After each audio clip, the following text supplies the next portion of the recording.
आज का जो हमारा टॉपिक है वो यहाँ से शुरू होएगा, the animal kingdom.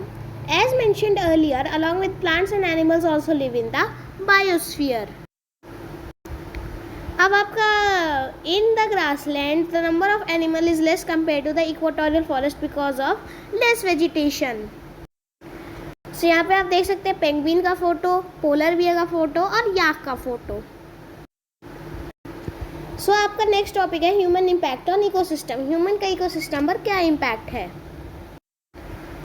Many non-governmental organizations have also come forward to help in protecting different type of animal species. Hello guys, DAV notes class 7 YouTube channel में आप सभी का स्वागत है। आज की इस वीडियो में हम क्लास 7 DAV के सोशल साइंस सब्जेक्ट का chapter number 6 life on earth का लास्ट पार्ट शुरू करने वाले हैं। आज के इस पार्ट में हम सेकंड और थर्ड टॉपिक यानी कि द एनिमल किंगडम तथा ह्यूमन इम्पैक्ट ऑन इकोसिस्टम को पढ़ेंगे। इससे पहले हमने द प्लांट किंगडम के सारे टाइप्स को कवर अप कर लिया था respectively in part 1 and part 2। अगर आपने पार्ट 1 और पार्ट 2 को नहीं देखे तो प्लीज़ उन्हें चेकआउट ज़रूर कर लीजिएगा, link is given in description.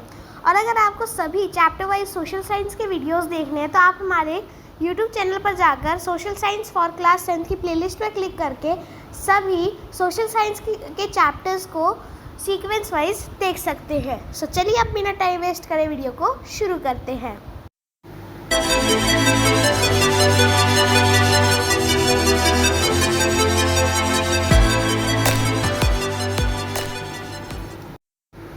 यहाँ पे मैंने हमारा चैप्टर ओपन कर लिया। आज का जो हमारा टॉपिक है वो द एनिमल किंगडम से स्टार्ट होएगा। As mentioned earlier, along with plants, animals also live in the biosphere. These can be birds, insects or animals. The animals vary from place to place because of the variation in natural environment. जैसे कि हमने पहले पढ़ा था, plants और animals भी biosphere में humans के साथ रहते हैं। एनिमल्स बर्ड्स की फॉर्म में हो सकते हैं, इंसेक्ट्स हो सकते हैं, एनिमल्स की फॉर्म में हो सकते हैं। जो एनिमल्स हैं वो हर जगह पे अलग अलग होते हैं due to the variation in natural environment. मतलब कि जैसे कहीं टेम्परेचर बहुत ज़्यादा ठंडा है, कहीं बहुत ज़्यादा गर्मी है, कहीं मानसूनल सीजन है और कहीं हमेशा मॉइस्ट वेदर रहता है। The equatorial region receives heavy rainfall and the temperature is also high with result tall and thick trees thrive hair.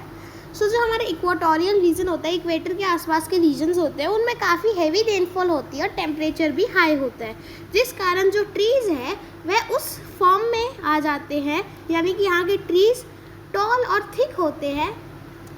ठीक है। As the forest in the region provide thick vegetation cover. इन areas में जो आपके forest है वो thick vegetation cover provide करते हैं। This make it possible to have a large variety of animals here. The common animals found here are different types of monkeys, elephants, crocodiles, and insect-eating animals like armadillos, snakes, etc.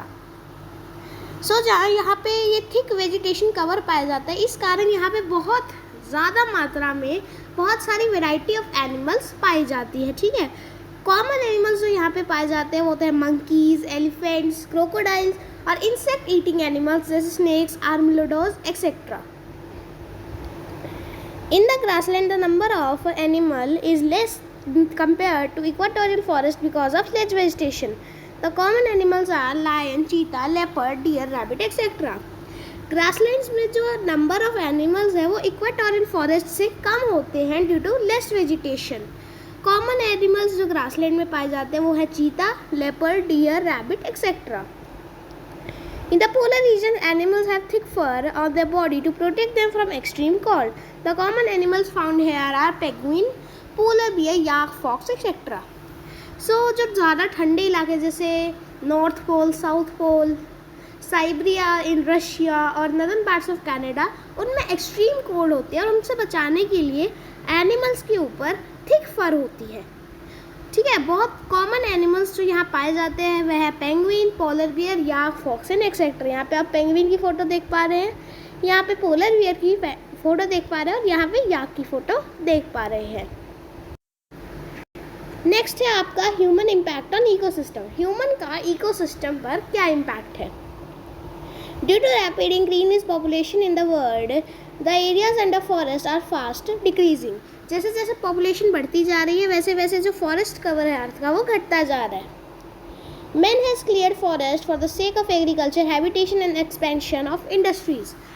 Humans ने forests को काटा है ताकि वह वहाँ पे agriculture farm setup कर सके, वहाँ पे न्यू सोसाइटीज़ बिल्डअप कर सके और इंडस्ट्रीज़ की एक्सपेंशन कर सके। As a result, the ecological balance is highly distributed over the world. This is having a far-reaching effect on human beings. अब जो ये ह्यूमन एक्टिविटीज़ हो रही है इस कारण जो इकोलॉजिकल बैलेंस है वो काफ़ी हद तक डिस्टर्ब हुआ है और इसका एक बहुत बड़ा इम्पैक्ट ह्यूमन बींग्स पर पड़ रहा है। In the wild life community few species like tiger, lion etcetera are already facing the danger of extinction. Wild life community में कुछ स्पीशीज़ जैसे टाइगर्स, लायंस एक्सेट्रा जो है वह एक्सटिंक्शन का खतरा फेस कर रहे हैं, यानी वह जल्द ही इस प्लैनेट से ख़त्म होने के दावे पर है। The pollution level in different countries is also rising alarmingly and is considerable rise in the global temperature. बहुत सारे नेशंस में पोल्यूशन लेवल्स भी बढ़ रहा है और यह ग्लोबल टेम्परेचर को बढ़ाने में काम करता है। ठीक है, जैसे जैसे इंडस्ट्रीज सेटअप हो रही है। A few glaciers has also start melting in a polar ice cap. बहुत सारे ग्लेशियर्स ने भी धीरे धीरे मेल्ट करना स्टार्ट कर दिया है। It is a high time that man should realise its mistake and stop tampering with the nature. यह एक हाई टाइम है जब ह्यूमंस का अपनी मिस्टेक्स को रियलाइज कर नेचर के साथ छेड़छाड़ करना बंद कर देना चाहिए। In the order to maintain ecological balance, afforestation should be taken up at a large scale. Planet को बचाने के लिए जो एफोरेस्टेशन यानी पेड़ों को उगाना बहुत ही लार्ज स्केल पर होना चाहिए। Hunting of animals should be strictly banned. Animals की हंटिंग को स्ट्रिक्टली बैन कर देना चाहिए। For the prevention of different animal species, the government has set up wildlife sanctuaries, national parks and biosphere reserves. बहुत सारे एनिमल स्पीशीज़ की protection के लिए गवर्नमेंट ने wild life sanctuaries, national parks और बायोस्फीयर रिजर्व्स को सेटअप किया है। These are a few measures to maintain ecological balance in the environment. Many non-governmental organizations have also came forward to help in the protecting different type of animal species. ये जो कुछ आपको ऊपर दिए गए ये मेजर्स है जिससे हम हमारे एनवायरनमेंट का इकोलॉजिकल बैलेंस मेंटेन कर पाएंगे। नॉन गवर्नमेंटल ऑर्गेनाइजेशन जैसे एनजीओ भी आगे आए हैं ताकि वह एनिमल स्पीशीज़ को बचा पाए। सो गाइज, आज की वीडियो में इतना ही। आशा करता हूँ आज की वीडियो आपको अच्छी लगी होगी। अगर इस वीडियो से आपको कुछ भी सीखने को मिला हो तो प्लीज़ वीडियो को एक लाइक ज़रूर कर दीजिएगा और अगर आपको कोई डाउट हो तो हमें कमेंट में ज़रूर लिख दीजिएगा। हम उसका सल्यूशन आपको वापस में कमेंट में रिप्लाई में लिख देंगे। और अगर आपको क्लास 7 डीएवी का और कंटेंट चाहिए तो हमारे चैनल को सब्सक्राइब कर दीजिएगा। मिलेंगे एक और नए वीडियो के साथ। Tata bye bye, see you in the next video.